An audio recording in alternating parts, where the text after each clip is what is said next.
දයාබර දරුවනි අප දන්නවා මේ දිනවල ලෝක වසංගතයක් තියෙනවා.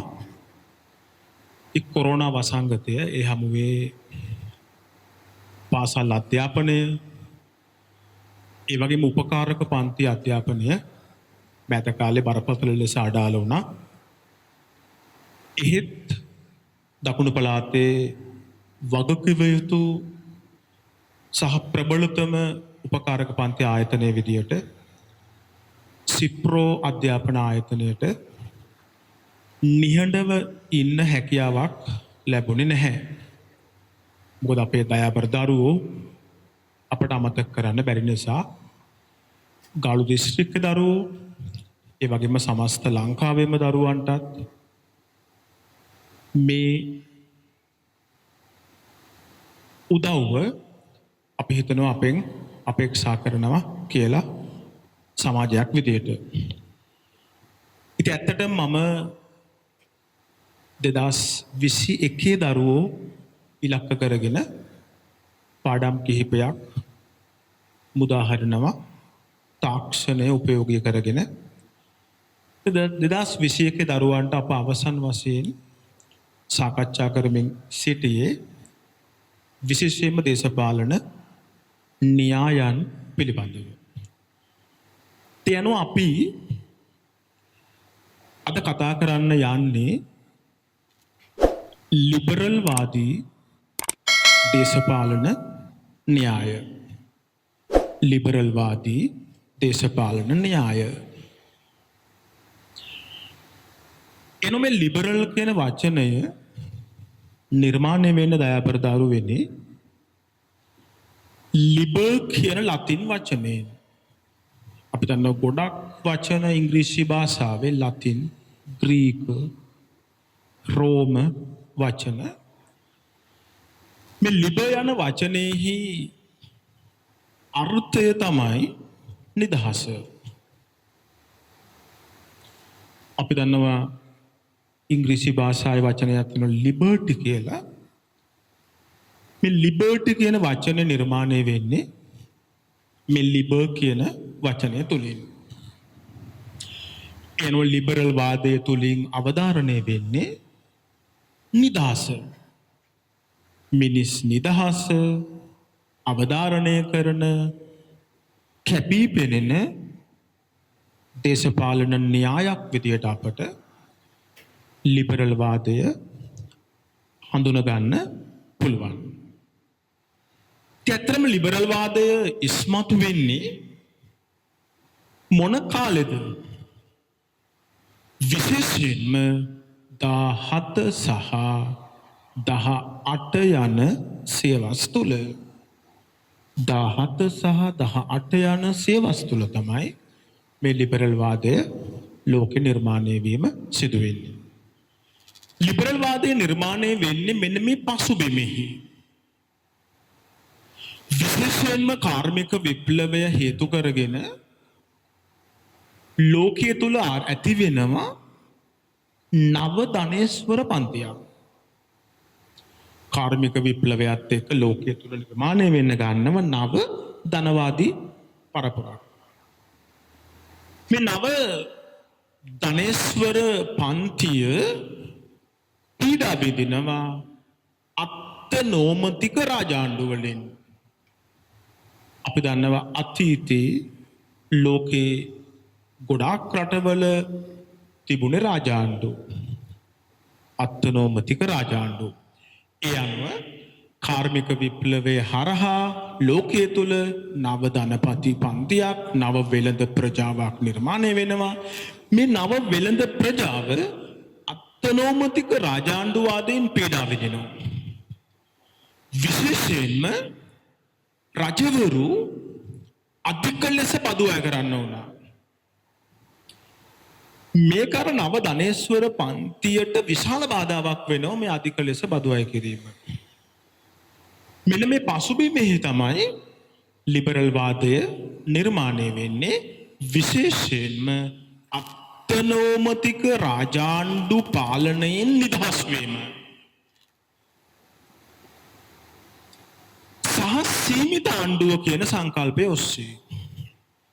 එන ලිබරල් වාදයේ 17 සහ 18 වන සියවස්වල කරලියට එන්නේ විශේෂයෙන්ම රාජාණ්ඩුවාදයට විරුද්ධව සීමිත ආණ්ඩුව කියන සංකල්පය ඔස්සේ තමයි ලිබරල් වාදය කරලියට එන්නේ.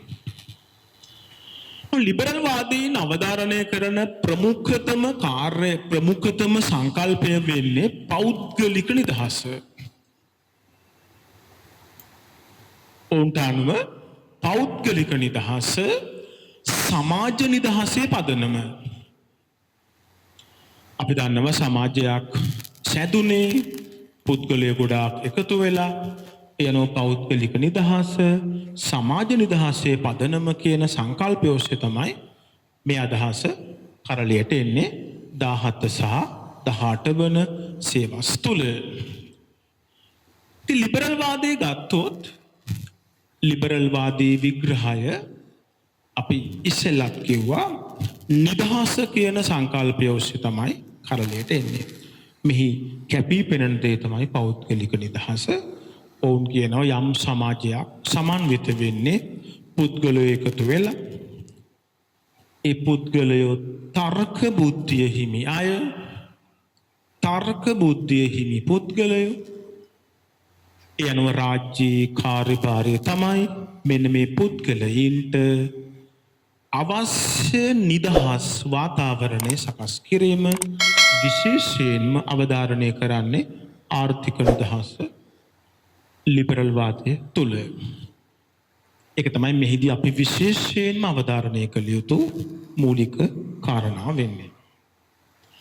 ඇත්තම ලිබරල් වාදයේ ගත්තොත් මේකේ තියෙන ප්‍රධාන ඇඟවීම් දෙකක්. එකක් තමයි දාර්ශනික ඇඟවීම. අනිත් එක තමයි දේශපාලන ඇඟවීම.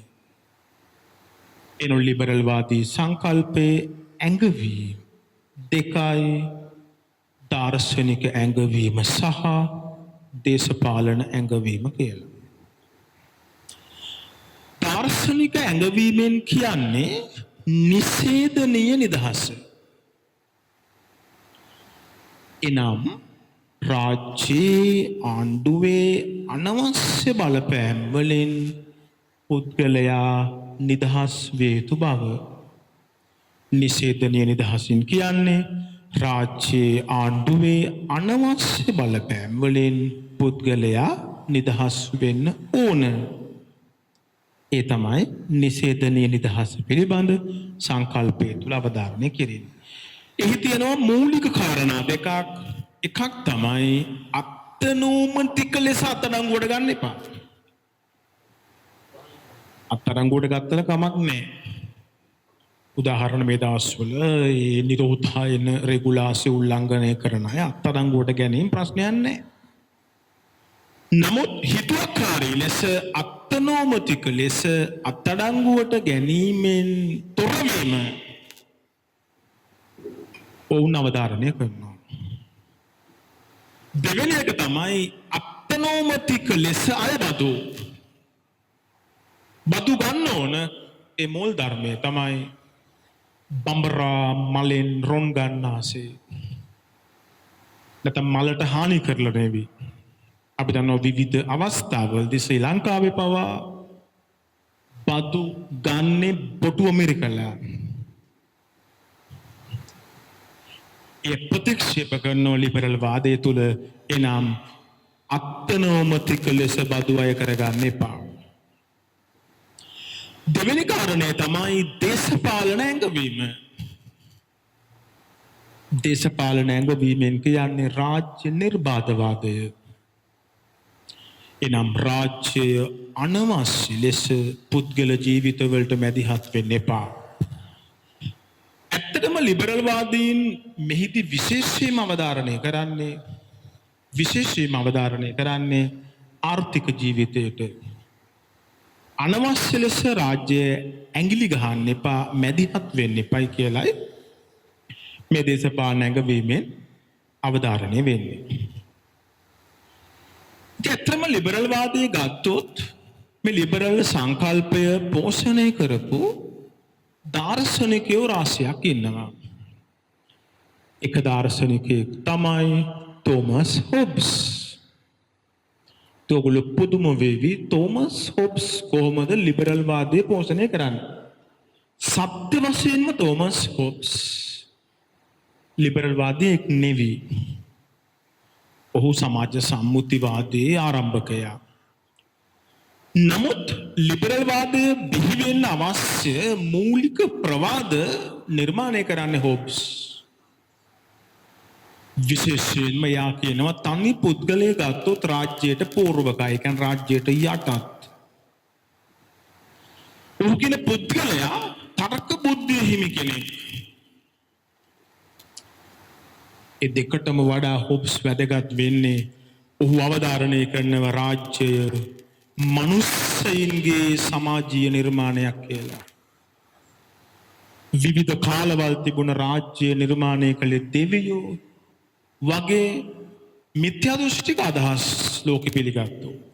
නමුත් හොබ්ස් ඊටම සුවිශේෂ වෙනවා රාජ්‍යයේ මනුස්සයන්ගේ සමාජීය නිර්මාණයක්. මිනිස්සු තමයි රාජ්‍ය නිර්මාණය කළේ කියන මතය මුලින්ම ලෝකෙට ගේන්නේ හොබ්ස්. ඒක ලිබරල් වාදයෙන් වීගෙන් තහවුරු වෙන්න හේතු වෙනවා හොබ්ස් මේ දීපු අත්උදව්ව. ඊට පස්සේ වේගයෙන් ගමන් කරන්න හේතු වෙනවා. ඊට පස්සේ ජෝන් ලොක් විශ්ම හොබ්ස් ද ලෙවියාතන් කියන පොතේ තමයි මේ අදහස ගේන්නේ. ද ලෙවියාතන්. ඊට පස්සේ ජෝන් ලොක් මේ අදහස තවත් ඉදිරියට ගෙන යනවා. ආණ්ඩුව පිළිබඳ රචනා දෙකක් කියන කෘතියක් රචනා කරමින්. ඇත්තටම දේශපාලන විද්‍යාව තුළ මම නම් වඩාත්ම ගෞරවයක් ලබලා දෙන කෙනා ජෝන් ලොක්. ඇරිස්ටෝටල් ප්ලේටෝ හැරුණම ජෝන් ලොක් දැඩි රාජාණ්ඩුවාදය පැවති කාලේ අපි දන්නවා රජු ස්පර්ශ කිරීම පවා මරණයට හේතු වුණා. රජු ඉදිරියේ පුරවැසිය බලු ගැත්තෝ. එවැනි කාලෙක ජෝන් ලොක් රජුට විරුද්ධව රචනා කරනවා කෘති. රජුට විරුද්ධව අදහස් පළ කරනවා. රජුගේ බලය ප්‍රශ්න කරපු ලෝකෙ ප්‍රථම කෙනා තමයි ජෝන් ලොක්. රජුගේ බලය ඔහු ප්‍රශ්න කරනවා. රජුට බලයක් තිබිය යුතුද පුද්ගල ජීවිතවලට මැදිහත් වෙන්න? අත්නෝමතික ලෙස බදු අය කරන්න. නැත්තම් මේ බලයට සීමා තියෙන්න ඕනද කියන මතය මුලින්ම ලෝකෙට ඉදිරිපත් කළේ ජෝන් ලොක් කියන දාර්ශනිකයා. ඔහුට අනුව රාජ්‍ය බලයේ මූලාශ්‍රය රජු නෙවෙයි මහජනතාව. රාජ්‍ය බලය රජු නෙවෙයි. ඔහු විශේෂයෙන් 1688 ඉංග්‍රීසි විප්ලවය පැවති කාලේ පාර්ලිමේන්තුවාදීන් වෙනුවෙන් පෙනී සිටි කෙනෙක්. රජුගේ බලය අඩු වෙන්න ඕන කියන මතය ඔහු දැරුවා. ජෝන් ලොක්ට පසු ලිබරල් වාදයේ පෝෂණය කරපු ඊළඟ දාර්ශනිකය තමයි චාල්ස් මොන්ටෙස්කියෝ. ඔහුට කියනවා චාල්ස් මොන්ටෙස්කියෝ කියලා. ඔහු ප්‍රංශ ජාතිකයෙක්. ඔහු 1748 ලියන පොතක්. ඒ තමයි නීතියේ ජීවය නැත්නම් නීතියේ සාරය කියලා. මෙන්න මේ පොත තුළ මොන්ටෙස්කියෝ තවත් අරන් යන ලිබරල් මතය ඉදිරියට. ඔහු ලෝකෙට ගෙනව න්‍යායක් බලතල බෙදීම නැත්නම් බලතල වෙන් කිරීම. එනම් අපි දන්නවා බලතල එකතු වුණොත් ඊතර ඒකාධිපතිත්වයක් ඇති වෙලා මිනිස් නිදහස බිඳ වැටෙන බව. ලිබරල් වාදයේ හරය නිදහස. යනුව මොහු අවධාරණය කරනවා නිදහස ආරක්ෂා කරන්න නම් ආණ්ඩුවේ ත්‍රිවිධ බලතල වෙන් වෙන්න ඕන. ආණ්ඩුවේ ත්‍රිවිධ බලතල වෙන් වෙන්න ඕන මිනිස් නිදහස ආරක්ෂා කරන්න නම්. එනිසා ලිබරල් වාදී ප්‍රවාදය තවත් අරන් යනවා ඉස්සරහට මොන්ටෙස්කියෝ බලතල බෙදීම හරහා. ඔහු උත්සාහ ගත්තේ ආණ්ඩුව ආණ්ඩුවේ ත්‍රිවිධ ආයතන ව්‍යවස්ථාදායක විධායක අධිකරණ ලෙස වෙන් කරන්න. නීති සම්පාදනය නීති ක්‍රියාත්මක කිරීම නීති විනිශ්චය වෙන් කරන්න. තුනම එක්කෙනෙක් කළොත් ඒකාධිපතිත්වයක්.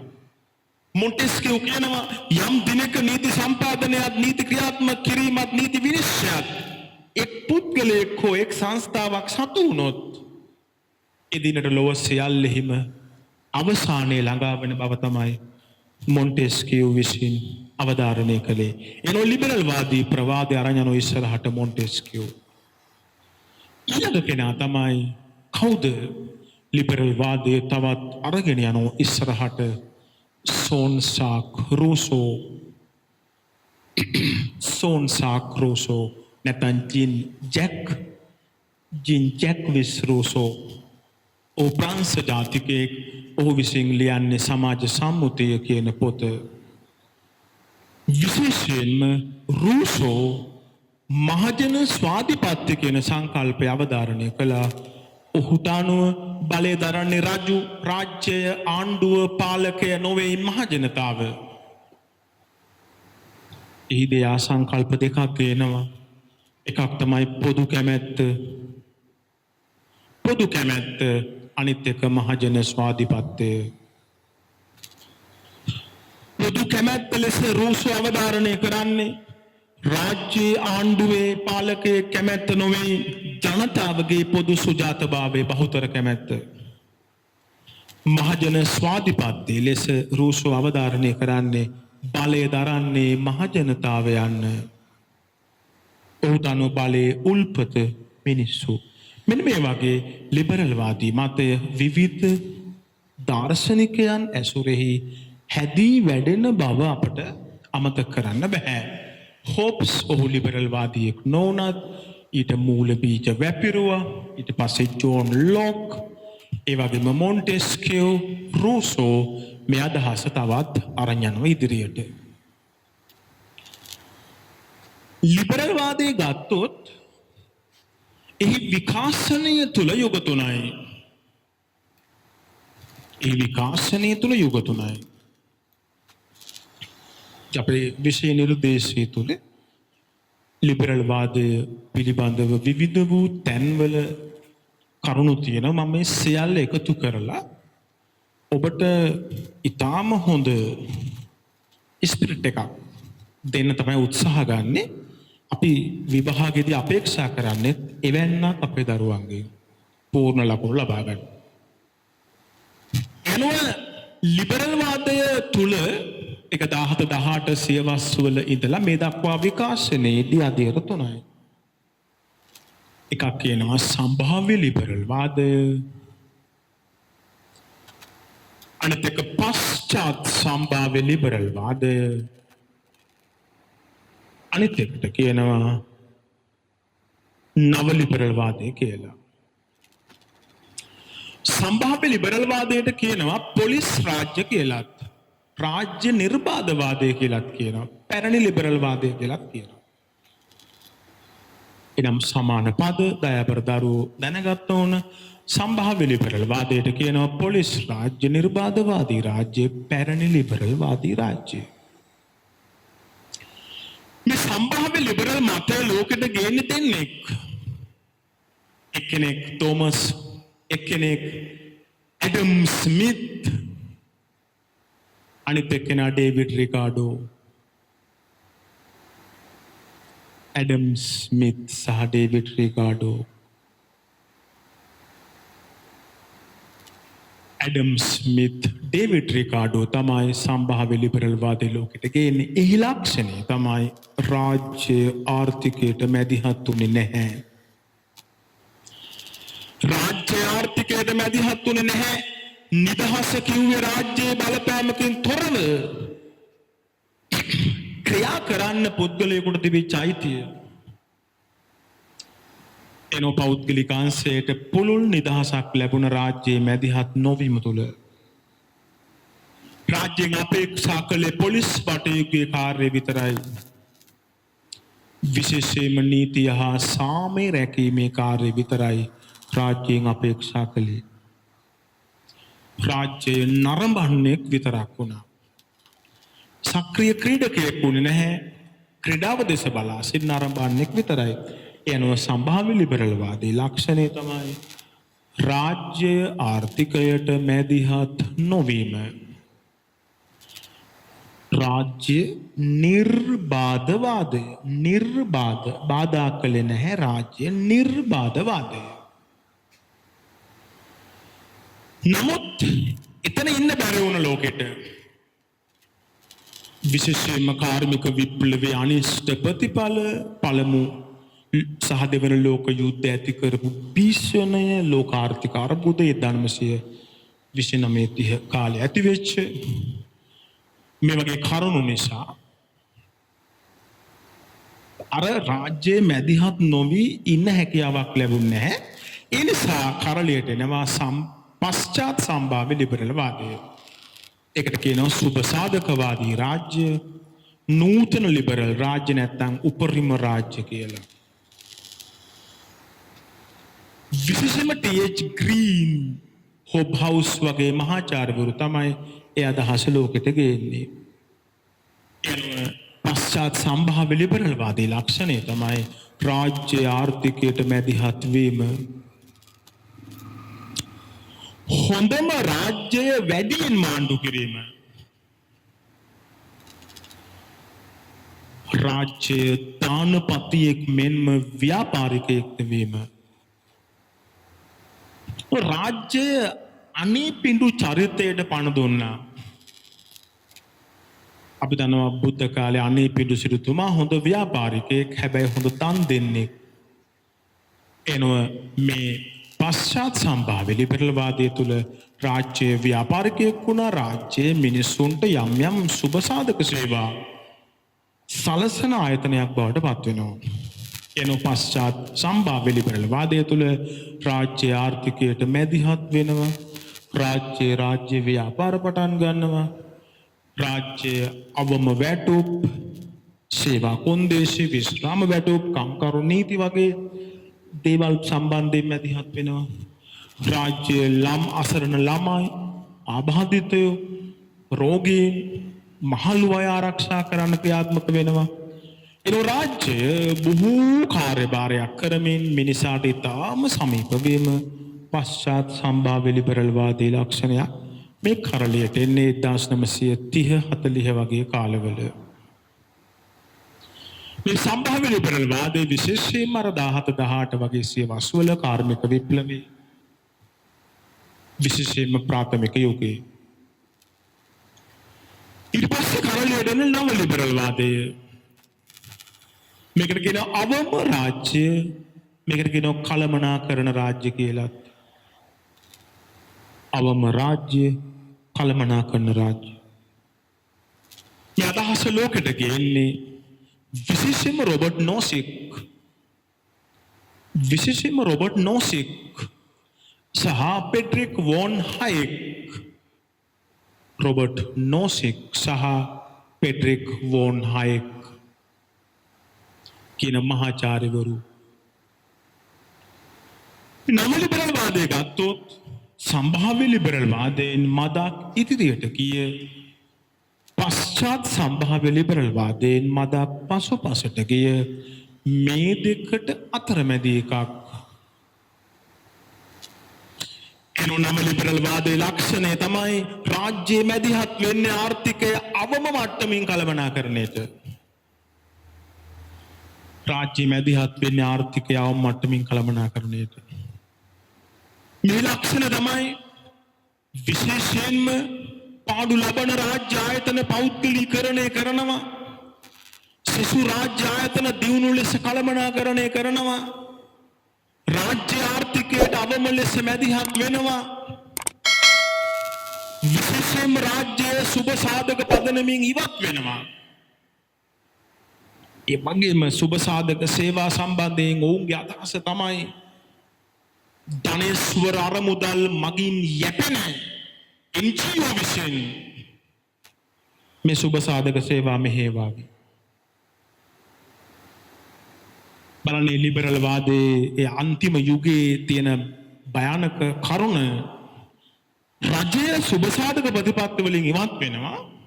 සුබසාධක සේවා මෙහෙයවීමේ වගකීම ඔවුන් දෙන්නේ රාජ්‍ය නොවන සංවිධානවලට. උදාහරණයක් කුරුස වෙන්න පුළුවන්, සර්වෝදය වගේ සිංහ සමාජ. රජය නෙවෙයි. සුබසාධක සේවා ඔවුන් බලා ගනීවි වෙනද පොළ බලවේග විසින්. එන අදහස මේ නව ලිබරල් සංකල්පයක් ඔවුන්ගේ අදහස ඉදිරිපත් කරන. ඒ වගේම මේ සිවිල් සමාජ ක්‍රියාකාරීත්වය, NGO ක්‍රියාකාරීත්වය වගේ ඔවුන් ප්‍රථම වතාවට පිළිගන්නවා. මෙන්න මේ විදිහට තමයි ලිබරල් වාදය 17-18 සියවස්වල සිට අද අපි ඉන්න 21 වන සියවස දක්වා වර්ධනය වෙන්නේ. ලිබරල් වාදය සකස් කිරීමේදී අපි අවසන් වශයෙන් එළඹෙන්න ඕන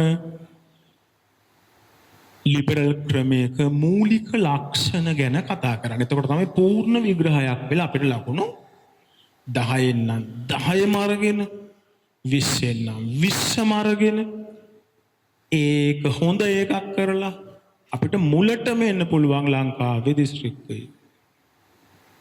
ලාවට බාගෙට කරලා එහෙම බෑ. එන පූර්ණ ලිබරල් විග්‍රහයක් කතා කිරීමේදී අපි අවසන් පියවරට එන්න ඕන ලිබරල් ක්‍රමයක මූලික ලක්ෂණ. විශේෂයෙන්ම අපි දැක්වුවොත් පළමු ලක්ෂණය තමයි සීමිත ආණ්ඩුව. එනම් ආණ්ඩුවට අසීමිත අසහාය බලයක් නෑ. මිනිස්සුන්ගේ නිදහස ආරක්ෂා වෙන මට්ටමට ආණ්ඩුවේ බලය සීමා කරනවා. දෙවෙනි එක තමයි මහජන පරමාධිපත්‍යය. බලය තියෙන්නේ කාටවත් නෙවෙයි මිනිස්සුන්ට. රාජ්‍යයට ආණ්ඩුවට නෙවෙයි බලයේ උල්පත මහජනතාව. මේ මහජන පරමාධිපත්‍යය මනින්නේ කොහොමද? මෙහෙම වැලක් වගේ පාඩම් කරන්න පුරුදු වෙන්නේ. එතකොට ටක් ගාලා මතක් වෙනවා. මේක මනින්නේ කලින් කලට තියෙන ඡන්ද වලින්. උදාහරණ ඇමරිකාවේ අවුරුදු 4කට වරක්, බ්‍රිතාන්‍යයේ අවුරුදු 5කට වරක්, ඉන්දියාවේ එහෙම අවුරුදු 5කට වරක් තියෙන මැතිවරණ. ශ්‍රී ලංකාවේ දැන් අවුරුදු 5කට වරක්. ඒ වගේම මැතිවරණ පැවැත්වීම පමණක් ගැලපෙන්නේ නැහැ. උදාහරණ මැතිවරණ දූෂිත නම් මැතිවරණ පැවැත්වීම පමණක් ප්‍රමාණවත් වෙන්නේ නැහැ. ඒ නිසා මේ මැතිවරණ නිදහස් සාධාරණ වෙන්න ඕන. අනලිබරල් ගුණාංගයක්. නිදහස් සහ සාධාරණ ඡන්ද විමසීම. ඒ වගේම තවත් ලිබරල් වාදී ලක්ෂණයක් තමයි තරඟකාරී පක්ෂ ක්‍රමය. තරඟකාරී පක්ෂ ක්‍රමයක් තියෙන්න ඕන. ඒක ත්‍රිපක්ෂ ක්‍රමයක් වෙන්නත් පුළුවන්, බහුපක්ෂ ක්‍රමයක් වෙන්නත් පුළුවන්. ඒ වගේමයි තවත් ලක්ෂණයක් තමයි සක්‍රීය බලපෑම් කණ්ඩායම්. බලපෑම් කණ්ඩායම් වල නිදහසේ වීදි බැහැලා තමන්ගේ පෞද්ගලික අභිලාෂයන් ඉටු කරගන්න අවස්ථාවක් තියෙනවා. ඒ වගේම තවත් ලක්ෂණයක් තමයි ලිබරල් ක්‍රමයක තියෙන මාධ්‍ය නිදහස. ජනමාධ්‍යයන්ට පුළුල් නිදහසක් තියෙනවා. එයාලා උස්සන්නේ නැහැ, එයාලා අතුරුදන් කරන්නේ නැහැ, ඝාතනය කරන්නේ නැහැ. නිදහසේ තමන්ගේ අදහස් ප්‍රකාශ කරන්න පුළුවන් මාධ්‍යවේදීන්ට, මාධ්‍යකරුවන්ට. ඒ වගේමයි විනිවිදභාවය. අපි එකට කියන පාරදර්ශීභාවය, අපි එකට කියන විවෘතභාවය. ඒ කියන්නේ හංගන්නේ නැහැ. සැඟෙව්වොත් ඒක ප්‍රශ්නයක්. මෙදාපර දෙන COVID-19 වල සැබෑ තත්ත්වය සැඟෙව්වොත් ඒක ප්‍රශ්නයක්. ඒ නිසා විනිවිදභාවය, පාරදර්ශීභාවය, විවෘතභාවය ඊටම වැදගත්. එතකොට තමයි ජනතාව තේරුම් ගන්න යථා තත්ත්වය. අන්න පාරදර්ශීභාවය ආණ්ඩුව විසින් අපේක්ෂා කරනවා ඇත්ත සැටියෙන් ප්‍රකාශ කිරීම. විවෘත වෙන්න ඕන. එවැගේමයි වගකීම සහ වගවීම. ඉතාම හොඳ ලිබරල් ගුණාංගයක්. එනම් ආණ්ඩුව පිළිතුරු දීමේ චර්යාවෙන් ක්‍රියා කිරීම. ආණ්ඩුව තමන් වෙත පැවරුණු කාර්ය ඉටු කරන්න ඇති බැඳියාව. දැන් උදාහරණ මේ වසංගතයේ හමුවේ සිප්‍රෝ අධ්‍යාපන ආයතනයේ ගුරුවරු ඉටු කරමින් ඉන්නේ වගකීමේ කාර්යභාරය. ඔබ ගෙදර ඔබෙන් ආර්ථික ගාස්තුවක් අය වෙන්න හැම දිනවල එහෙත් වගකීම ඉටු කරනවා ඔබ අපේ දරුවෝ නිසා. අන්න වගකීම කියන්නේ ඒක ආණ්ඩුව තමන්ගේ කාර්යභාරය අත නොහැරීම. ආණ්ඩුව පිළිතුරු දීමේ චර්යාවෙන් කටයුතු කිරීම යමක් කිරීම හෝ නොකර සිටීමක් සම්බන්ධයෙන්. දෙකක් තියෙනවා. යමක් කිරීම හෝ නොකර සිටීම. උදාහරණ අවකල්පයාවක් කිරීම. උදාහරණ මහ බැංකු වංචාවන් වගකීම් පැහැර හැරීම. නොකර සිටීමක්. උදාහරණ පාස්කු ප්‍රහාරය වළක්වා නොගැනීම තොරතුරු දැනගෙන සිටියේදී. අන්න වගකීම් පැහැර හැරීමක්. ඒක සුවිශේෂ ලක්ෂණයක්. ඒ වගේම මිනිස් නිදහස, අයිතිවාසිකම්, සමානාත්මතාවය පිළිගන්නව ඒව ආරක්ෂා කිරීමේ යාන්ත්‍රණයන් සහිතයි. ඒ වගේම ආණ්ඩුව ව්‍යවස්ථානුකූල ආණ්ඩුවක් තියෙන්නේ. ආණ්ඩුව කටයුතු කරන්න ව්‍යවස්ථාවට අනුව. ඒ වගේම නීතියාධිපත්‍යය සහ ස්වාධීන අධිකරණය නීතියාධිපත්‍යය ඒ කියන්නේ නීතිය රට පාලනය කරන්නේ මිනිස්සු නෙවෙයි. නීතියාධිපත්‍යය කියන්නේ මිනිස්සුන්ගේ පාලනය නොවේ නීතියේ පාලනය. එහෙමනම් ඉස්කෝලේ මැඩම් කවුරුණත් කමක් නැහැ. ප්‍රින්සිපල් කවුරුණත් කමක් නැහැ. නීතියයි වැදගත්. ලෝකයේ දියුණු රටවල පිළිගන්නවා මිනිස්සුන්ගේ පාලනය නොව නීතියේ පාලනය. නීතිය අකුරටම පිළිපැදීම. කවුරු ජනාධිපතිතුන අගමැතිතුනත් කමක් නැහැ නීතිය රට පාලනය කරන විට. ඒ වගේම අධිකරණයේ ස්වාධීන වෙන්න ඕන, අපක්ෂපාතී වෙන්න ඕන. ව්‍යවස්ථාදායකී හෝ විධායකී අනිසි බලපෑම් වලින් තොර වෙන්න ඕන. ඔන්න ඔය විදිහට තමයි අපි ලිබරල් වාදය පිළිබඳ සමස්ත විග්‍රහයක් ලබා ගන්න උත්සාහ ගත්තේ. මම ආපහු ගෙදර ඉන්න ඔබට මේ පාඩම සංක්ෂිප්ත කළොත් පහසු වෙන්න. ලිබරල් වාදයේ බිහි වෙන්නේ 17-18 සියවස්වල ලිබර් කියන සංකල්පය තුළින් එක මතුවෙන්නේ. ඒක තේරුම නිදහස මේ උත්තරීතර ඔස්සේ මේ සංකල්පය බිහිවන බව අප විසින් මූලික වශයෙන් තේරුම් ගත යුතුයි. මේක බිහි වෙන්නේ ප්‍රධාන කරුණු දෙකක් නිසා. ඒ කාර්මික විප්ලවය තුළින් නවධන පන්තියක් බිහි වෙනවා. ඔවුන් රාජාණ්ඩුවාදයෙන් පීඩා විඳින අධික බදු වලින් ඉපත්වෙන් ගැලවෙන්න රාජාණ්ඩුවාදයට එරෙහිව සහ සීමිත ආණ්ඩු කියන සංකල්පයෙන් බිහි වෙන්නේ. මේක තියෙනවා ඇඟවීම් දෙකක්. එකක් දාර්ශනික ඇඟවීම. එකින් කියන්නේ නිෂේධනීය නිදහස. ඒක කොටස් දෙකයි අත්අඩංගුවට ගැනීමෙන් මිදීම සහ අය බදු වලින් මිදීම අනවශ්‍ය. ඒ වගේම දේශපාලන ඇඟවීමෙන් කියන්නේ රාජ්‍ය නිර්බාධවාදය. ඒ වගේම ලිබරල් දාර්ශනිකයෝ තමයි තෝමස් හොබ්ස් ලිබරල් දාර්ශනිකයෙක් නොවුනත් විශේෂයෙන්ම රාජ්‍යයේ මිනිස්සුන්ගේ සමාජීය නිර්මාණයක් කියන මතය තුළින් ඔහු ලිබරල් වාදයට යම් පෝෂණයක් එකතු කළා. ඒ වගේම ජෝන් ලොක්, මොන්ටෙස්කියු සහ රූසෝ ලිබරල් වාදයේ පෝෂණය කළා. ලිබරල් වාදයේ යුග තුනයි සම්භාව්‍ය ලිබරල් වාදයේ පශ්චාත් සම්භාව්‍ය සහ නූතන ලිබරල් ක්‍රමයක ලක්ෂණ අපි අවසන් වශයෙන් කතා කළා. ඒ තමයි සීමිත ආණ්ඩුව, මහජන පරමාධිපත්‍යය, කලින් කල්ට මැතිවරණ පැවැත්වීම, නිදහස් සාධාරණ මැතිවරණ, තරංකාරී පක්ෂ, සක්‍රීය බලපෑම් කණ්ඩායම්, විනිවිදභාවය, වගකීම, වගවීම, ව්‍යවස්ථානුකූල ආණ්ඩුව, අධිකරණයේ ස්වාධීනත්වයේ නීතියාධිපත්‍යය වැනි ලක්ෂණ. එහෙනම් අපේ දයාබර දරුවනේ විශේෂයෙන් මේ පාඩම මම ඉලක්ක කළ 2021 දරුවෝ, නමුත් 2020 දරුවෝ සහ අනාගතයේ අපිට හම්බ වෙන්න ඉන්න 2022 දරුවන්ට අතිශයම වැදගත් පාඩමක්. අපේ සිලබස් එකේ වැඩිම කරුණු තියෙන පාඩම තමයි ලිබරල් වාදය. එහෙනම් ඔබ සැමට සුබ දිනක් ප්‍රාර්ථනා කරනවා. මේ වසංගතය නිමවුණයින් පස්සේ අපි ඔබ සමග සජීවීව සම්බන්ධ වෙන්න අපේක්ෂාවෙන් ඉන්නවා. ඔබ සැමට ජය වේවා.